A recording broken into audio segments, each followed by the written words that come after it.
Hello, welcome to Inspiring Women with ADHD. I'm Renee Allen. I'm the host of this podcast. I'm excited to be here tonight. And I need a director. I need someone to say, just keep going. Don't delete it. This is like my fourth try. So I'm going to keep going. I'm not going to delete it no matter what.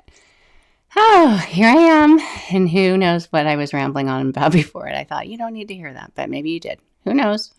We'll find out. I guess we'll never find out. But today's episode is about playing to your strengths. What are your strengths? Everyone has strengths.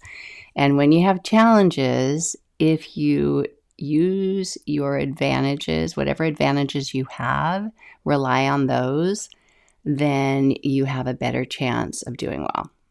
It just makes sense, right? So, leaning on your strengths. How can you do that when you have ADHD?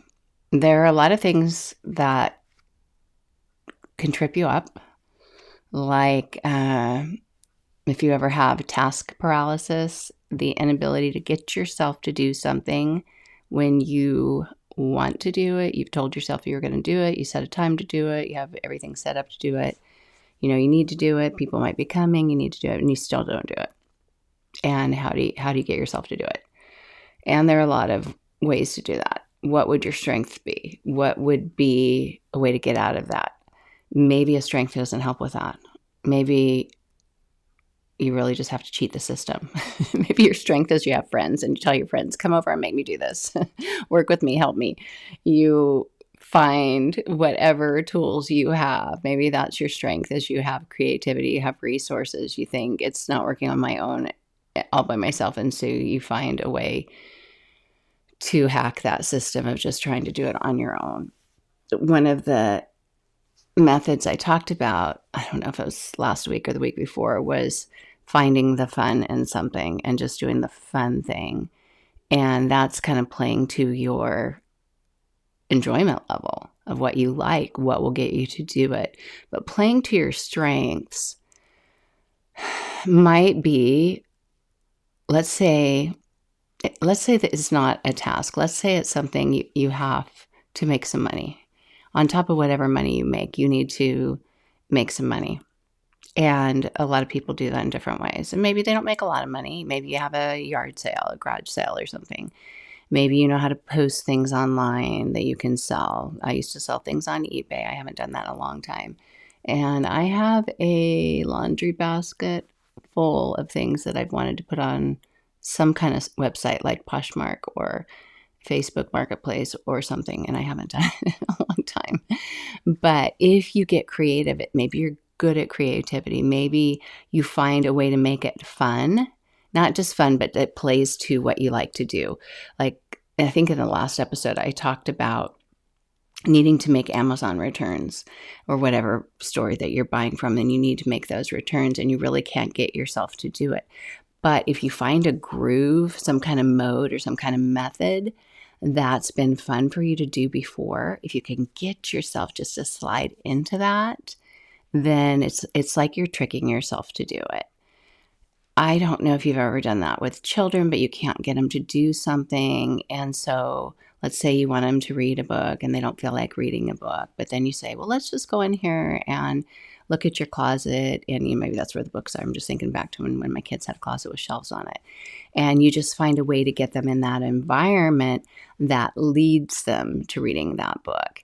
And if you find a way to get yourself closer to something that will help you do it, like let's say those Amazon returns, when I finally said, okay, you got to do this, and then found, well, I do like printing out the little QR codes. I do like cutting those up and putting them, actually this time I didn't cut it up. Usually I cut them up and tape them to the package and have them, and then I'm just so organized. It plays to that really organized. I won't say obsessive compulsive. It might be. It's not OCD, but there is some, method to it, some perfectionism, organizational thing that plays to something that I like doing once I start doing it. Once I find this really simple mode, it could even be like that with a closet you need to clean. And the idea of cleaning the closet might be really hard, but the idea of color coding your shirts or deciding I'm going to put all my pants in these buckets instead of in a drawer or on hangers. And the buckets will look really nice here. And whether you fold them in a certain way, roll them up a certain way, or don't care and just have them in there like it's clean laundry in a bucket. I know a lot of people do that. I don't know why I don't. I would rather have baskets of laundry piled up that aren't folded or anything that I have to go through than actually have buckets so I have room for that in my closet. I like to have them rolled up. I think because it's easier to find things. But if you never get them put away, then you're never finding them anyway. So whatever that zone is that you get into and it causes you to really enjoy it and get into that mode of now I do this and now I do this. It's kind of that little method mode. I'm in the flow of doing it. And once you develop that, especially if you do something many times and you find that you like that, even in the morning, whatever a routine is, if you have a routine and you know that I like doing this once this is done. So like, let's say you like to put ice in your water bottle and you like to have a hydration powder in your water bottle if you're going to go to the gym or whatever that is, a pre-workout. Maybe you don't do that, but I do that. Whatever that is that gets you to drink your water or to set it up, and you go through that little routine first of doing it, anything that gets you into a mindless zombie state. I'm just doing this, I'm enjoying it, and it leads to accomplishing the goal, then that's really good. It's kind of those tiny little tasks, but it's finding something that you're already good at to get you to do something that's the bigger picture. Because sometimes the big picture, and there might be parts of that picture that you don't know how to do, but you do this much, or maybe you don't like making a phone call. Like I had to make a phone call. Didn't have to, but I made a phone call to Amazon because I was past the return date. And phone calls aren't awful, but the wait times and all that, and pushing all the buttons, and then they send you the confirmation code, and then it links to this and doesn't have your password. There's all those steps. Sometimes that, we want to avoid those. But whatever it is that's a struggle for you, do the things that are easier first, that play into the parts that you already like, and just do those. Maybe somebody else can help you with the other part. If you don't like to clean the kitchen, but you like to wipe off counters, maybe just move everything onto one counter and get out a little spray and a cloth and clean all the counters. I like cleaning counters like that a lot. It just feels good to have empty counters. And it gives the appearance of clean, even if there are some dishes that aren't clean. It could be like that with your desk too, or even just taking things and putting them in a box. I don't know if you do that with paperwork or something, and moving it to where you have a clean slate and you find something that you do like to do, and it helps. Maybe you get to that other step without even thinking it, but because you're in a better mode, your brain's in a better state, and you can do that. But whatever your strengths are, and some people talk about ADHD superpowers. You might have some strengths that come because you have ADHD. You might have strengths because of just who you are.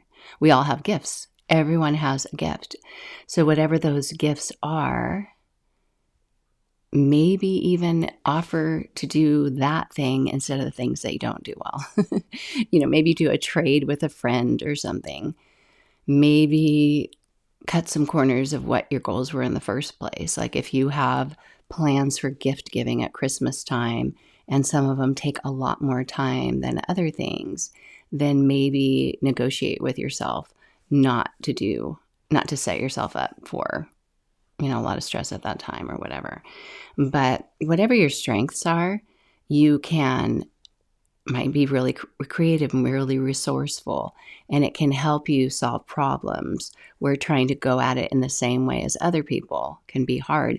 And I think in some ways, the way that we learn when we go to school or even in a workplace, there are methods to doing things. You think of learning math problems, and you're told to show your work, and they show you how to do it. And there's a way to do it. But if you start to get to where you're getting a little older in elementary school, 5th grade, 6th grade, or whatever, you're doing multiplication and you're finding, I can actually do this in 5 different ways. There's different ways to get there. And that's what kind of makes math fun. It's like a puzzle. And then you might have different ways of doing it than someone else. And some teachers might think, that is fantastic. That is so great that your brain could think of all those ways. And it makes you excited about the subject. You might have a teacher that says, no, we're learning it this way, and there's a reason you need to learn it this way, and don't do it that way. And that might make you not as excited about it, or make you stop thinking outside of the box, make us think that we need to do something in a linear way, that it needs to be done in this one way and only that way. And maybe for success in a job, or in order to have order in that environment, or maybe the teacher knows something that you don't know because it's leading to some other principal in that class. But it's still good to be able to see different ways to do things. And sometimes it, doesn't lead to success. Sometimes my methods for hanging up pictures, for example, ends up, with a whole bunch of holes in the wall that I end up covering up with the picture. But I would rather put multiple holes in the wall and eyeball it than do it in someone else's method and never get it done. Because I kind of like the eyeballing it and backing up and looking, and then, whatever picture hook or, that I buy or something, I like having those tools and figuring that out and doing it on my own. I don't know if it's a strength, but it's what I do well. It's the way that I do it well. So finding the way that you do it well is better than someone else's standard that you won't get done, unless it really needs to be done their standard. And we won't really talk about that as much, if you have a boss or somebody that you're working for and it needs to be done their way. But if it doesn't, we really don't have to meet the expectation of the rest of the world or somebody on a YouTube channel that says it needs to be done that way. And it's important to give yourself that freedom, because we can be really creative beings and we can enjoy things if we're able to express ourselves in certain ways and not think it has to meet a certain standard.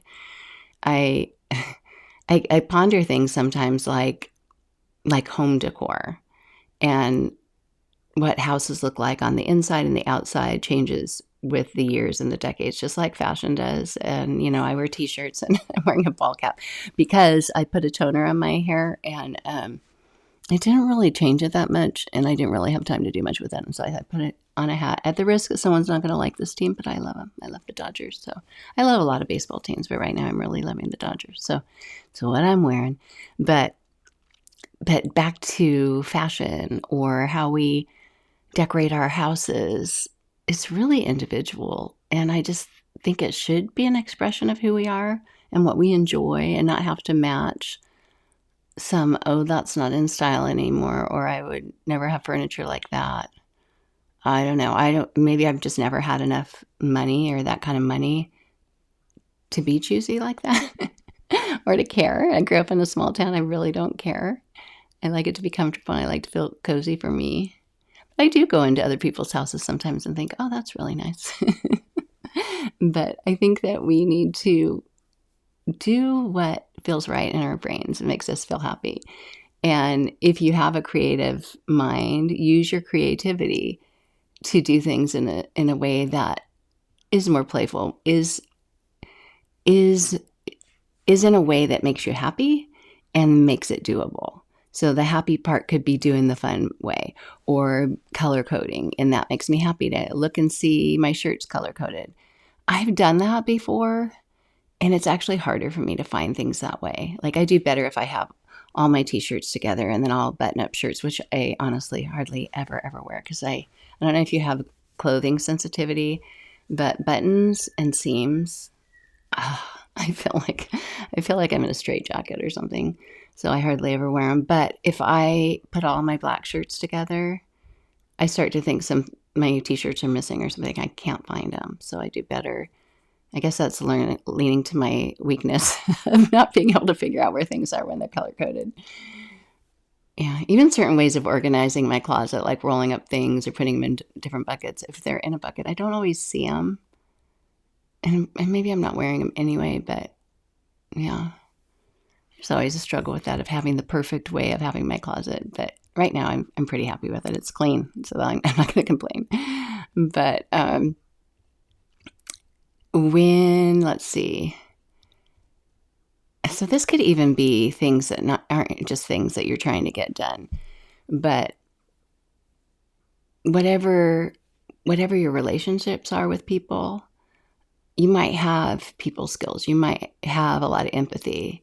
I was going to say I have been told recently on Reddit, actually. I was shown a study that says that, and this was in children with ADHD, that children with ADHD have less empathy and more pertaining to the hyperactive form of ADHD, which I think is a very common form of ADHD in children, especially boys, and not as common in adults, but still totally there. Hello, I'm one of them. But if you are more empathetic than most, and I am, and I think there are a lot of women with ADHD who are, you can use empathy, you can use your people skills to help you in whatever you need to do in life, whether it's booking appointments or making a return or being able to negotiate something that you're doing. I teach yoga, me being able to negotiate getting a time for a class or a day for a class, pushing for things, maybe having a strength there. As you get older, that might strengthen. As I get older, it does, because I think I'm not going to spend my time doing things I don't want to do. I'm not going to let people walk all over me anymore. So maybe I never did, but I think I did.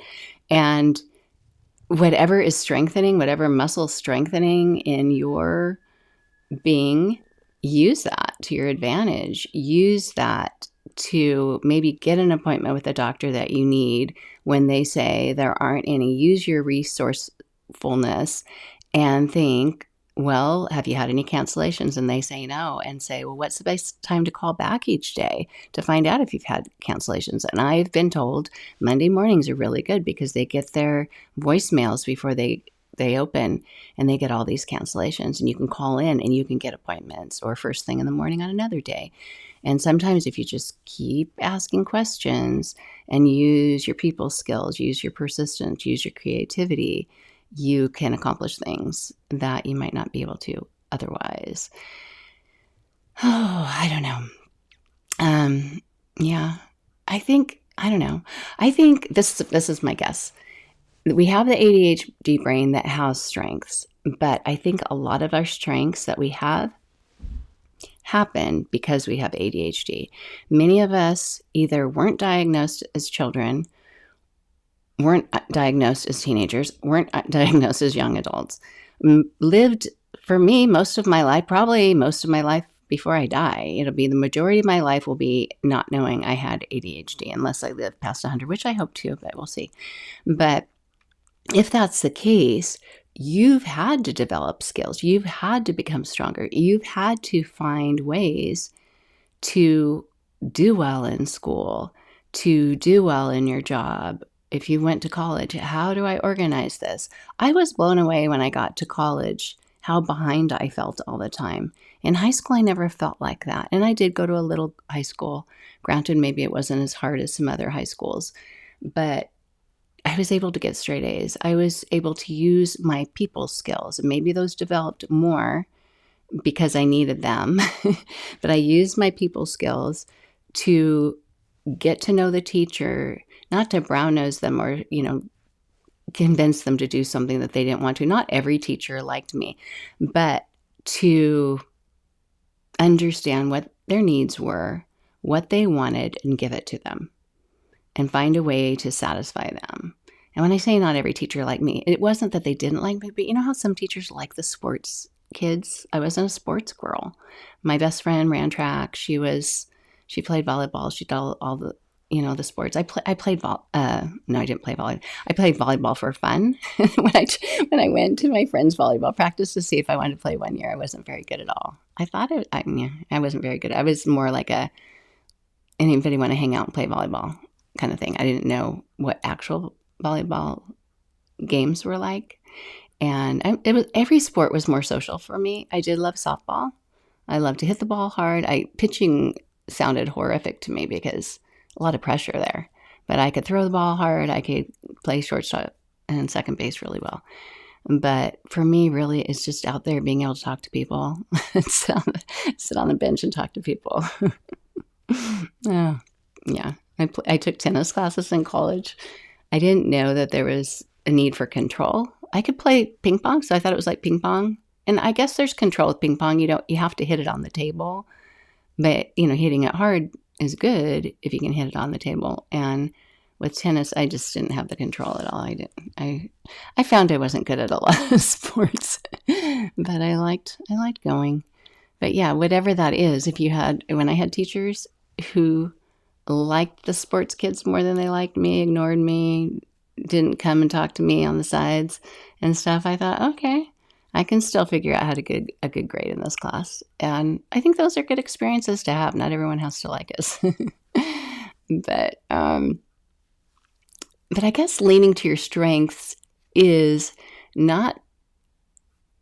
partially using the skills that you have, the outside of the box ways that you may have to do something.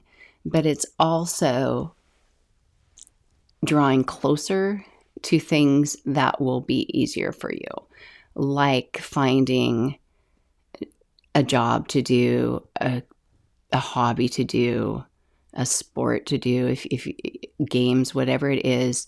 If you can control your environment, doing the things that aren't, it's not like you're not going to challenge yourself, but don't do things that are setting yourself up for failure or that you're not going to enjoy.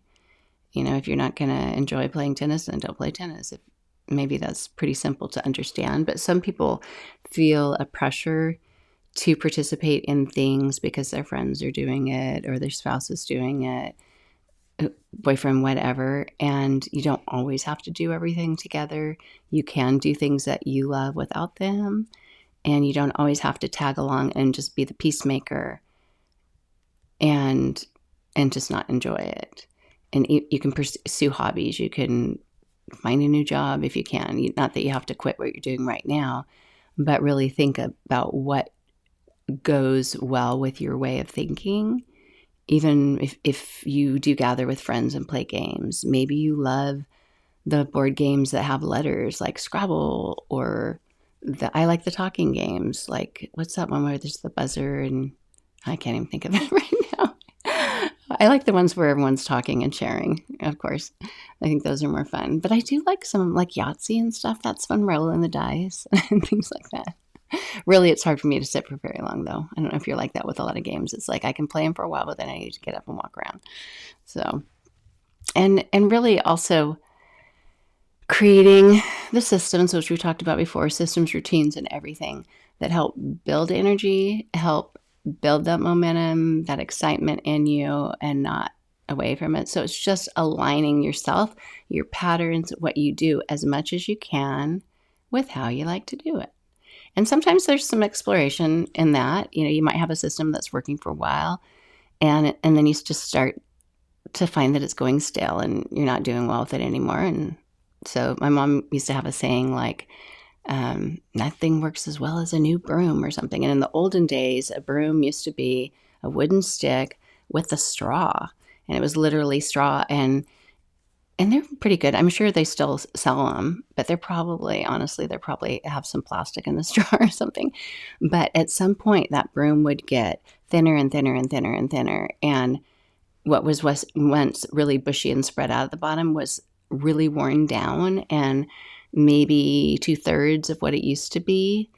And at some point, it's not picking up the dirt as well. It's not doing as well. And eventually, it probably wasn't nearly as often as we order things, replace things now in our lives. But my mom would get a new broom.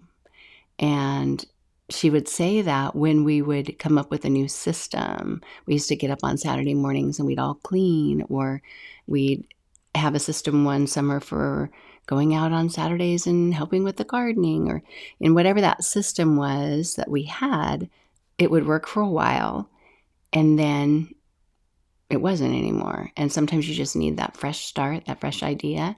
And that's, I think, why we like New Year's. It's a fresh start. It just feels like it's the beginning of a year. And so we feel like setting new goals. We feel like doing something new. We feel like committing to what we tried to do before and maybe doing it in a different way. And so whatever that new broom is for you, if you need to change your system, and maybe that's what plays to your strength, is that you need a little fresh start. Have you ever just rearranged furniture to get that feel, to put your bed in a different side of the room? I love doing that. I always think that's so fun. I always think it's so exciting. Although right now our bed is, our room is set up so we really can't do that. We've been in this house for 3 years. Our bed is a king size bed. The room is good size, but it's not huge at all. And one whole side is windows, and the windows go this far to the floor. They're, like, I know I'm looking right here because this room's kind of similar, but I think the windows go even lower in our bedroom, like less than a foot from the floor. And so to put the bed in front of that, especially in Florida where it's humid, not a good idea. It's just going to get all moldy and stuff. And the other walls, one wall is a TV wall, and it's not even big enough for the bed, and the other wall is a wall on the way to the bathroom and closet, so it doesn't have room either. So I'm kind of sad about that. Kind of sad not to be able to move my bed. I guess we could move our bedroom upstairs, but I don't want to do that either. But I mentioned before is finding someone else. If you really don't have a strength for something and you need to get it done, find somebody who can partner with you and help you with it. If you have a husband, a boyfriend, a good friend, somebody that you can do that with, it's really helpful. I love that in my marriage, that there are a lot of things that I can't stand to do. There's a lot of things my husband doesn't like to do. And when I see he hates making these phone calls, I'm like, hey, you want me to make that phone call for you? Or I'll write to your doctor. I'll go on your little health online thing and write to your doctor and ask him this question, and happy to do it. Like, doesn't take any effort for me. It's very simple. And he does a lot of things for me that I don't like to do. I'm kind of the person that takes care of bugs in our house, so I wish I wasn't the only person who did that. But all those things can be helpful. So just finding someone who complements your weakness, or whether it doesn't even have to be a weakness. It could just be something you don't have time to do, you don't want to do. Or it really is just, something that's really difficult for you. What's interesting with that is when we do something for a friend, sometimes doing that same thing for ourselves is harder because there's an emotional attachment sometimes for the actual person. So like if you were going to go help a person get rid of things and help them move and declutter or clean out a room or something, you're not going to have the same attachment to it. And clearly you'll ask them, like, hey, are you okay getting rid of this? But you can be a little more brutal with things, and it can support them in that. Whereas them doing it alone might be hard, or you doing it for yourself might be a lot harder. So that's kind of interesting, is that our emotions are different when we do something for somebody else. We're like, oh, sure, I'll come in and do this. There's no draining effect for it. But tell yourself when you do recognize these strengths and you recognize these things that are difficult for you, and you see other people able to do it, it's okay. We're all different. It doesn't mean there's something wrong with you. It just means that your challenges are different than other people's. And understanding that is so, so helpful. Trying to think. I don't even know why I write notes, honestly, because I look at these and, can't make sense of them while I'm talking to you. Oh, dun, dun, dun, dun, dun. I guess one thing I did think of asking you before I started, and I'll ask you now, but try to think of at least one thing, and maybe even 3. You could do 2 if you want. I know there's an in-between. But try to think of one thing that you can just say in your mind right now. I am really good at this. It's really easy for me to do this. And maybe that's easy for you to just name it, to just say, yeah, I'm good at this. I have no problem talking to people on the phone. I have no problem walking up and handling a confrontation. Or maybe that's not your strength. I have no problem just going in a room and saying, let's clean this up. I have no problem organizing a party. You might have some things that you think, yeah, and you might not think of them as strengths because you might think, well, that's fun for me. But what's fun for you is usually a strength, unless it's like a roller coaster or something. That's not a strength. But it might be. Maybe you're not afraid of heights, and that's a good thing. So you don't get dizzy as easily. But recognizing your strengths is really, really great. And having confidence in what you do, and just noticing, like, what is my natural flow energy? And then whatever's stunting that progress, look at that and think, how can I get this flow? How can I get this flow? Going back to that task paralysis, that's a tough one because it can affect all of us. Maybe not all of you deal with it, but it hits me a lot. It does. It didn't 5-10 years ago. And I think my guess is that when my life was more structured at home because I had kids, it was pretty simple. I've got to do this, got to do this, got to do this. And that was enough to drive me to do it. And I wanted to do it. And I found a system to make that work. Having more open-ended time or not enough time are two struggles for me. So then without enough time, then I think, well, I don't have enough time to do it. And having too much time, I think, well, I don't need to do it yet. So instead, I'll do this.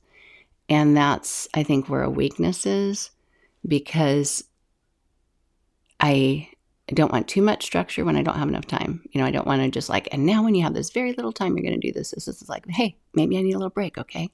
So maybe on those days it doesn't work. But on my days of open-ended time, it's harder to tell myself you really need to do this right now when I really don't have to do it right then. So what would playing to my strength be? It really would be. I think that's why I rely on accountability, because I do have relationships with people. I do have people that I can rely on to say, I want to get this done.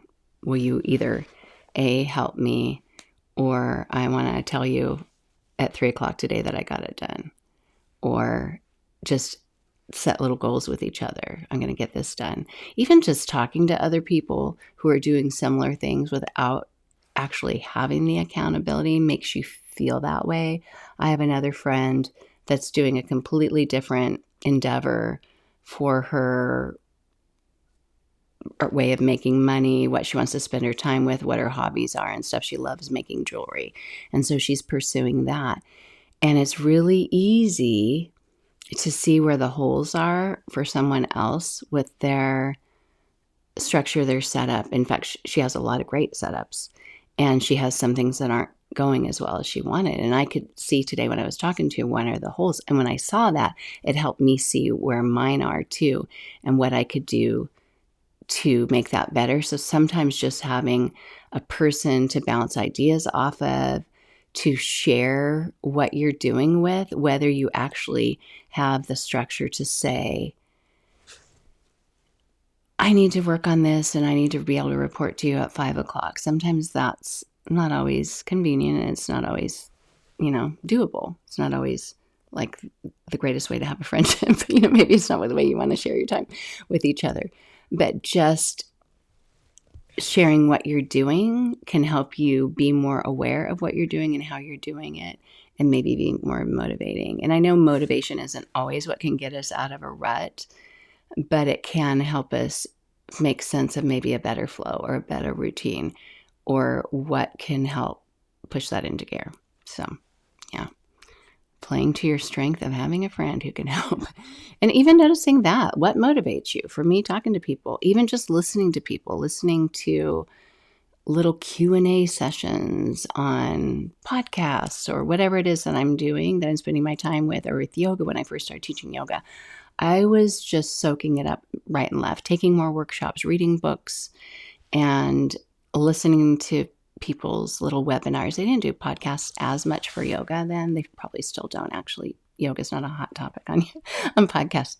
But I would attend webinars and online things, or even in-person things, because being there would help me see myself and how I wanted to incorporate what I was learning and what I did. It was super, super helpful. So hopefully this is helpful to you. Just when I talk to you, it helps give you ideas of what strengths do I have? Is it my confidence in myself? Is it my ability to get up and go when I need to? Is it my ability to talk to myself and tell myself? Maybe for some people, they might think talking to yourself is not a good thing, but it can be a good thing if it can help you do what you need to do. So just get up, walk. So I don't know if you've seen Gone with the Wind, but there's a part where Scarlett needs help. Oh, she always needs help. Anyway, I just remember one of the men said, horse, make tracks or something like that. And that's sometimes what I think is like with my own legs, like make tracks, just start moving, just go.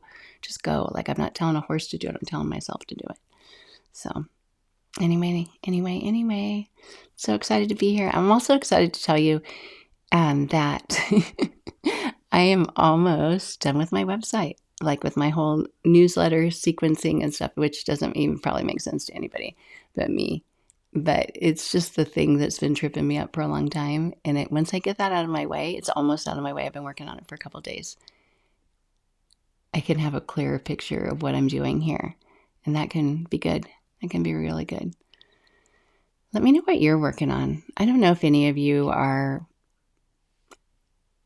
at-home people, entrepreneurs, working remotely, working in person, not working, having children at home, full-time job, part-time job. I mean, we all do different things, but there are a lot of people who have the entrepreneurial desires when they have ADHD because you have ideas and they're burning ideas.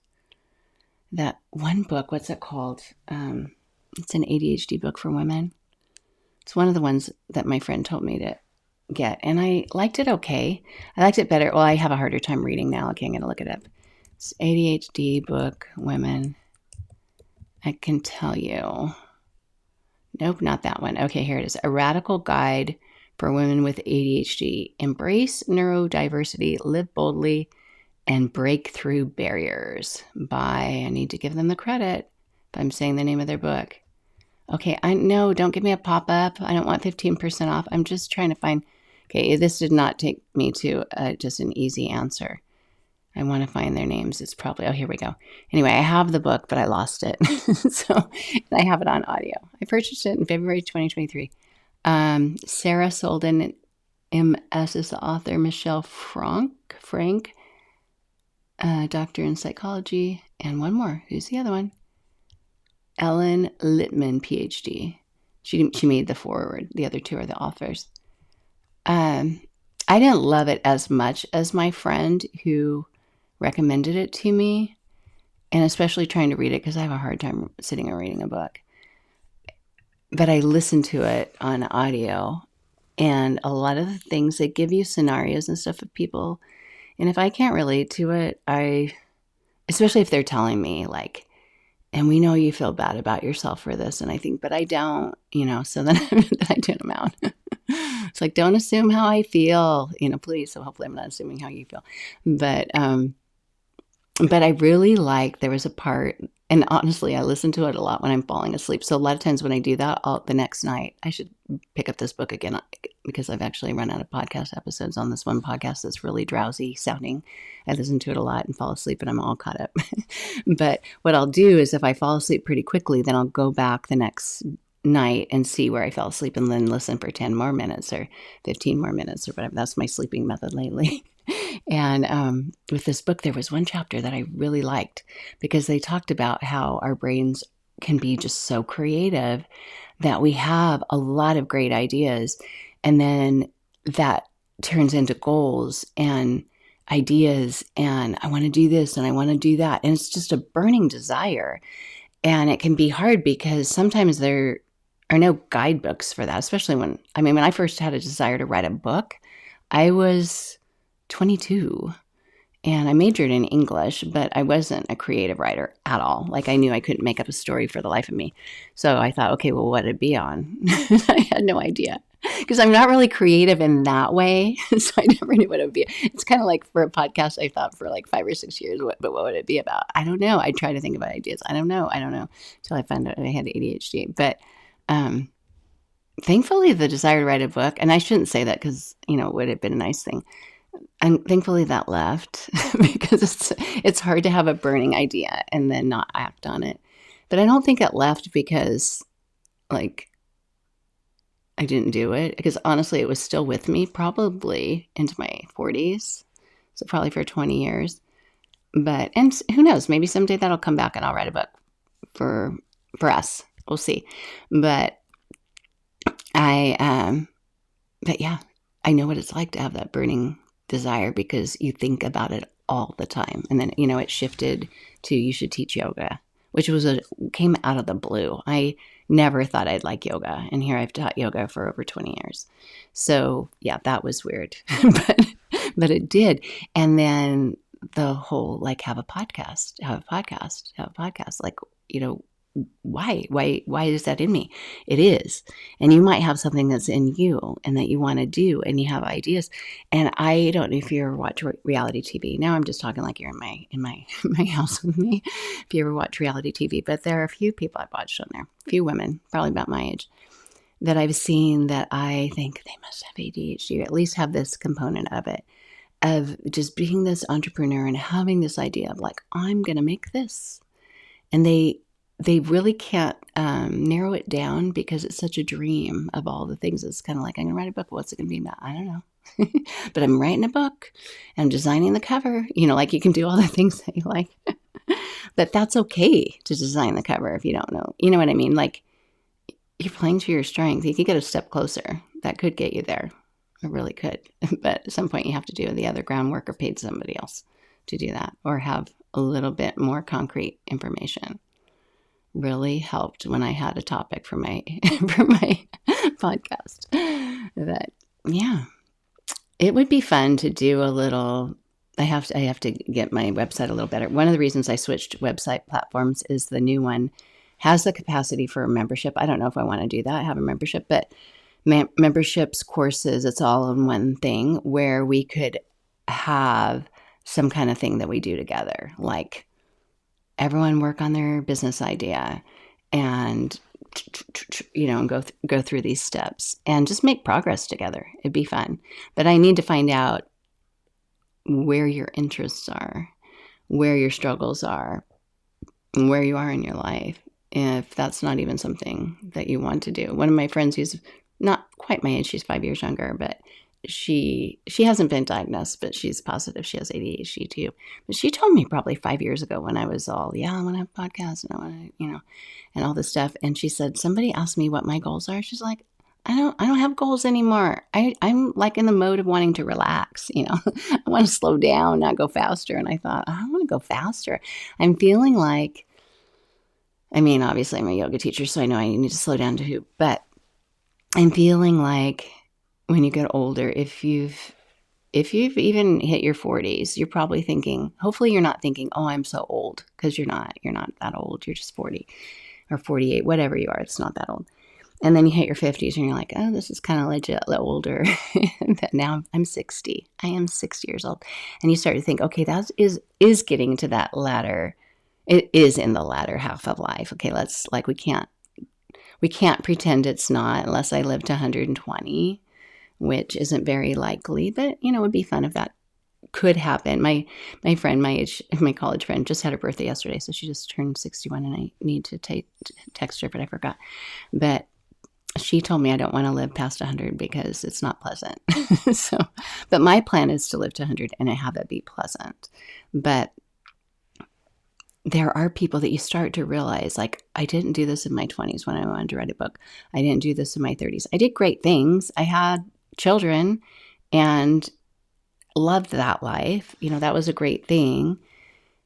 I didn't do, all those things. Like, at some point, if I want to do them, I got to do them now. Now's the time. So I think that's what drives me. And maybe that, like, playing to a strength. What does drive you? What is your strength? Is it even just an idea or a concept? I'm not getting any younger. Not something to be sad about. It's something to rejoice about, because aren't we glad that we still get to be on this earth? So that's something to be joyful about. And if you do need to slow down, that's okay too. That can be your mode. But if that something drives you to do more, and it does help you do more than you do. Something drives you to slow down, and you need to create that pace for your life, and that's what you do. But you find what drives you. You find what energizes you. You find where you pick up and go, I can do this. And then that's where you do well in life and do well life. Words don't always come out the way I want them to, but that's okay. I think that's it. I'm going to close out my little window that gives me ideas of what to talk about. I am so excited to finish up with my podcast episodes this week because, well, I'm going to be gone all next week. So I need to record next week's episodes this week. And I made this dumb little goal when I made episode 100, and it sounded smart because I know people. So this was not playing to my strength. It sounded smart. There are people who do things like they really set up structure in their lives, and they say things like, every month's going to have a theme. And I did try that, I think, in February and March and stuff. Every month is going to have a theme, and that's what we'll focus on in my gym. I worked at a gym that did that, and I just thought it was fantastic. I love that she did that. I loved her commitment to it. I loved her ideas. I loved all of it. But it's not me, but it was an idea, and I tried it. And then I had an idea on, impulsive part of my ADHD while I was recording that episode 100, and I had 10 things that I was talking about that each of the 10 things had 10 things. And so it was supposed to be 100 ideas. And I thought I really can't talk about 100 of these ideas in depth. So I'll go into the 10, kind of gloss over the other times 10, and 101 through 110 will be about those 10 things. I felt so locked into that. I've stuck to it. I had to reverse the order for 104 and 104 and 3, and thank you for bearing with me while I kept talking about that because I had to get myself to at least do that. But I'm on 108 now. I only have 2 more, and then I'm like, freedom. I can talk about whatever I want, and I know I can't anyway. But I'm trying to, be true to my word. So, anyway, thank you so much for being here. If you want to check out my website and see if it even looks any different, if you have even looked at it before, it may not look much different. I need a new picture. It doesn't really look like me. I had my hair cut shorter, and it was Easter, and it was curly, and I never wear it down. It's straight today because I just straightened it. But yeah, I wear it pulled back all the time. I'm going tomorrow to get my root touch up and highlights, and I decided not to book a haircut too because why I always pull it back. So I don't, yeah. So that's that. That's my excitement. I know I brought up the hair thing, but thank you for listening. Oh, because my picture. Yeah, it's a shorter haircut. So I'll probably just pull it back in a ponytail and do a different picture or wear a hat. We shall see. It's just one of those things that is not my expertise. It's not my strength. It's the photo taking thing. So I might have to get my daughter to take one, but she took the last one.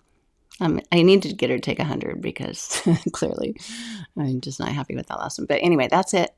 Thank you for being here. Thank you for listening. Feel free to contact me. I do have a contact form on my website. I even have, if you go to my About page, I figured out how to, instead of making you fill out a form, which you can do that and get on my newsletter email list, which I would love because I share ideas and stuff that I forget to talk about here or that might, just be a little more clear there and we can write back and forth. But I also figured out how to just say, you can email me here and there's a link.